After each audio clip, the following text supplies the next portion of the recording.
Vem aí, Agostinho Teixeira com denúncia. Bandeirantes denuncia. Agostinho Teixeira denuncia. Bom, ontem nós trouxemos aqui o caso intrigante, para dizer o mínimo, do nosso ouvinte Ricardo de Silo, que estava com uma dívida com a prefeitura, ele não pagou o IPTU e negociou essa dívida, né? A dívida foi para a dívida ativa do município, é assim que funciona. Ele renegociou essa diferença e estava pagando em mensalidades. Os boletos chegavam para ele mês a mês e ele fazia o pagamento, imaginando que estava pagando, saldando a dívida dele com o poder público, com a prefeitura de São Paulo. Ele conta pra gente, contou ontem, vamos ouvir rapidinho o que disse o nosso ouvinte Ricardo. Ele é uma pessoa, eu conversei com ele depois ontem longamente, e dá para perceber que é uma pessoa simples, é uma pessoa que não tem muita afinidade com esse tipo de dívida. Ele ficou muito preocupado quando soube desse valor que ele tinha para pagar e ele pediu para o primo dele fazer o pagamento. Isso vai ser importante daqui a pouquinho, mas por enquanto vamos lembrar o que disse o nosso ouvinte Ricardo. Ele disse aqui que ele recebia o boleto e repassava para o primo para fazer o pagamento. Vamos lembrar. O que acontece? A gente sempre mandava o boleto, entrava no site da prefeitura e mandava para ele para pagar. E ele pesquisando lá, ele viu que o acordo foi quebrado, mas em virtude de ter sido hackeado. Então a gente estava pagando e estava indo na conta de outra pessoa, não da prefeitura. Quer dizer, a própria oficial de justiça, ela falou, a prefeitura deveria ter um sistema seguro para o munícipe. Vocês têm que ter segurança. Como é que vocês vão entrar no site dele, da prefeitura e acontecer isso? Não pode. Estava indo na conta de outra pessoa. E como é que está a situação nesse momento?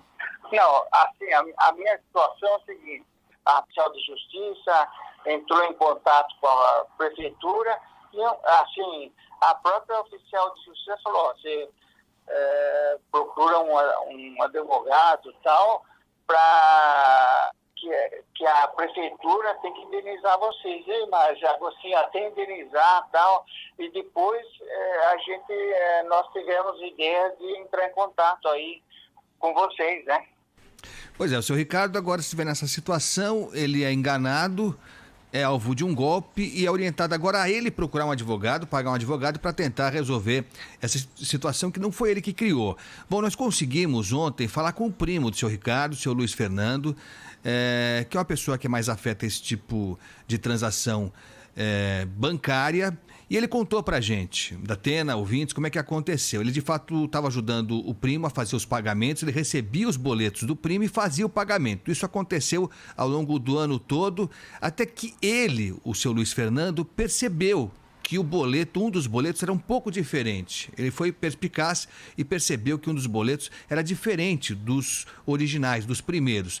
Eu já adianto, é uma diferença bastante sutil. A gente tem a imagem para quem está acompanhando no canal no YouTube. Eles são muito parecidos, A diferença básica é que no local do proprietário do imóvel, que está sendo alvo desse pagamento, dessa indenização, no verdadeiro vem o nome do proprietário, no proprietário do imóvel. No falso, vem dizendo que é informação protegida por sigilo fiscal.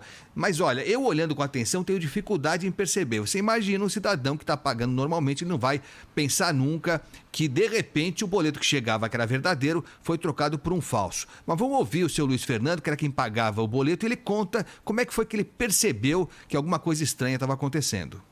Sabe como que eu descobri? A primeira coisa que eu desconfiei era 1.062, né? Pô, caiu para 500 por causa da pandemia. A prefeitura deu um desconto, a prefeitura dá desconto, nunca vi isso, né?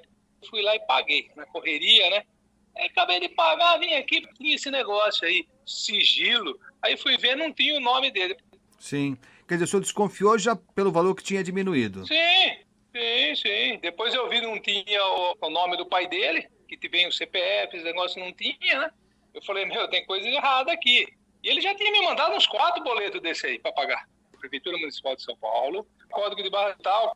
Com esse código de barra, o banco sabe quem recebeu o dinheiro. O ladrão tá lá. tem como ir no banco rastrear e pegar essa pessoa, pegar esse cara. Tem que fazer isso aí, entendeu? Agora, esse boleto falso chegou para ele como? Veio no e-mail dele. Tudo veio por e-mail para ele, todos. Todos? Todos, entendeu? Aí alguém deve ter entrado aí no sistema ou dele, ou não sei como que funciona isso daí. Agora, para o cidadão é difícil mesmo perceber que tem essa alteração no boleto. Não dá para perceber a diferença. Sim. Cai um monte de gente, cai nisso, né? Um monte, não é um só, não. Mas isso daí deve ser alguma quadrilha, viu? Porque se ele aplicou golpe nele, você imagine quantos tem em São Paulo. Pois é, olha, então, alguns dados importantes que a gente foi apurando de ontem para hoje. Eu tinha uma dúvida, a princípio a informação do seu Ricardo era que ele tinha pego os boletos no site da prefeitura. Na verdade, não. Desde o início, desde os originais, dos verdadeiros, ele recebia por e-mail dele. Então a prefeitura mandava por e-mail, mês a mês, ele imprimia, passava para o primo e o primo pagava. Surpreendentemente, de um dia para o outro, os e-mails que eram originais, que eram verdadeiros, começaram a chegar no mesmo e-mail dele, da mesma forma, só que e-mails fajutos. Só que e-mails falsos. Então, alguma coisa aconteceu, alguém teve acesso à informação indevida, e aí a informação que era só do proprietário, do seu Ricardo, e da prefeitura. Não tinha mais ninguém que sabia dessa transação e que tinha condição de trocar um e-mail verdadeiro, um boleto verdadeiro, por um outro fajuto. Outra coisa relevante, o que diz o seu Luiz Fernando é absoluta verdade.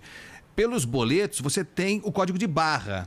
E cada código de barra, para quem conhece, ele se refere a um determinado órgão municipal ou uma empresa particular. Dá para perceber, quem conhece, pelos números que formam o código de barra, você consegue chegar a quem é o beneficiário. O levantamento que eu fiz da TN Ouvintes mostra que o código de barra do boleto fajuto, do falso, do golpe, ele se refere sim a um pagamento de tarifa, provavelmente de tarifa municipal.